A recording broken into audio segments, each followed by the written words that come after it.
오늘의 첫 번째 이야기입니다. 소녀는 유도를 배우고 싶었습니다.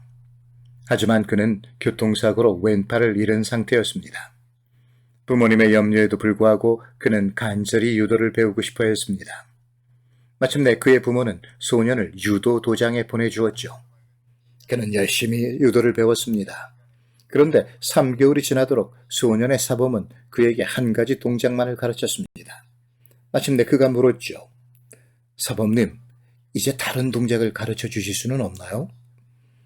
그러자 사범은 이렇게 말했습니다. 조금 답답할지도 모르겠구나.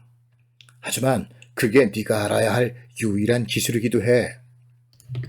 사범의 말이 무슨 뜻인지 몰랐지만 소녀는 묵묵히 자신이 배운 동작만을 열심히 연습했습니다. 여러 달이 지난 후 소녀는 유도 대회에 참가하게 되었습니다. 놀랍게도 소녀는 왼팔이 없음에도 불구하고 첫 2경기를 어렵지 않게 이길 수 있었습니다. 3번째 경기는 조금 힘들었지만 소녀는 서두르지 않고 기회를 엿보았어요. 결국 상대가 참지 못하고 공격해 들어오자 소녀는 자신이 알고 있던 기술로 재빨리 역습을 가해 경기를 승리로 이끌었습니다. 결승전의 상대는 소년과는 비교도 할 수 없을 만큼 크고 강했습니다. 경기를 지켜보던 심판은 소년이 걱정됐습니다. 소년이 일방적으로 밀리기 시작했고 마치 어른과 아이의 싸움 같았기 때문이었습니다. 그의 부상을 염려한 심판은 사범에게 다가가 경기를 포기하는 것이 어떻겠느냐고 물었습니다. 사범은 단호하게 말했습니다. 경기를 계속해 주세요. 경기가 재개되고 시간이 흐르는 가운데 상대가 결정적인 실수를 저지르고 말았습니다. 소년을 얕본 그가 수비 자세를 풀자 소년은 재빨리 자신의 기술을 이용해 상대를 매트에 맺히고 한판승을 거두었습니다. 모두가 환호했고 소년마저도 자신의 승리를 믿을 수 없었습니다. 시합을 마치고 소년이 사범에게 물었습니다. 사범님, 어떻게 제가 한 가지 동작만으로 우승을 할 수 있었던 건가요? 사범이 대답했습니다.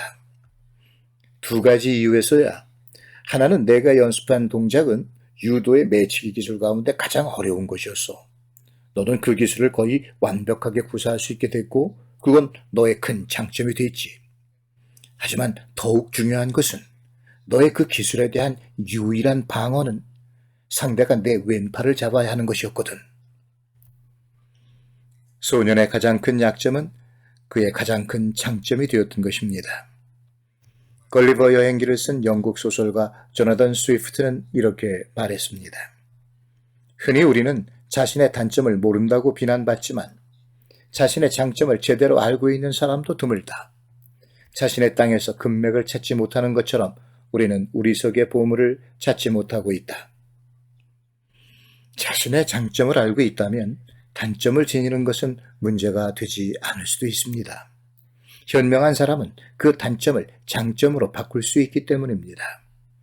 흠집이 없는 돌멩이보다는 흠집 있는 다이아몬드가 더 가치 있는 것 아니겠습니까? 2번째 이야기입니다. 어느 한가한 일요일 오후 시골 마을의 개구장이 소년들 몇몇이 즐거운 장난을 계획했습니다. 아이들은 이웃에서 기르는 염소 3마리를 훔쳐 그것들의 옆구리에 1과 2 그리고 4라는 숫자를 페인트로 써넣었죠. 그리고 그날 밤 그 염소들을 학교 건물 안에 풀어놓았습니다.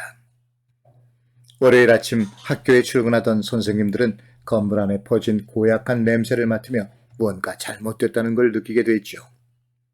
염소들이 교실이며 복도 여기저기에 잔뜩 똥을 싸놓았던 것입니다. 선생님들은 서둘러 건물 안을 돌아다니며 염소들을 색출하기 시작했습니다. 그리고 3마리의 염소를 찾아냈습니다. 하지만 선생님들의 고민은 끝나지 않았습니다. 3번 염소를 찾을 수 없었기 때문이었습니다. 하루 종일 온 데를 찾아보았지만 3번 염소가 나타나지 않자 모두는 패닉 상태에 빠질 정도였습니다. 이미 수업은 불가능해졌고 교사들은 물론 마을 사람까지 나서고 구내 식당 아주머니들까지 동원됐습니다. 하지만 끝내 3번 염소는 발견되지 않았습니다. 당연한 일이었죠. 그 염소는 애당초 존재하지 않았으니까요. 사람들은 괜찮은 삶을 살면서도 끝없이 무언가 알 수 없는 부족함을 느끼고 사는 것 같습니다. 그래서 쉽게 잡을 수 없고 실제로는 존재하지도 않는 그것을 찾아 헤매죠. 간절히 원하는 것이 무엇이든 분명한 것은 부족하다는 느낌은 자신이 가지고 있는 모든 것보다 더 크게 느껴진다는 사실입니다. 생각해보면 행복의 요체는 더 이상 무엇을 갖는 것이 아닐지도 모르겠습니다. 오히려 무언가를 포기하는 것이 행복일 수도 있을 것 같습니다. 3번 염소와 같이 존재하지도 않는 것에 대한 갈망을 버려야 하는 것이죠.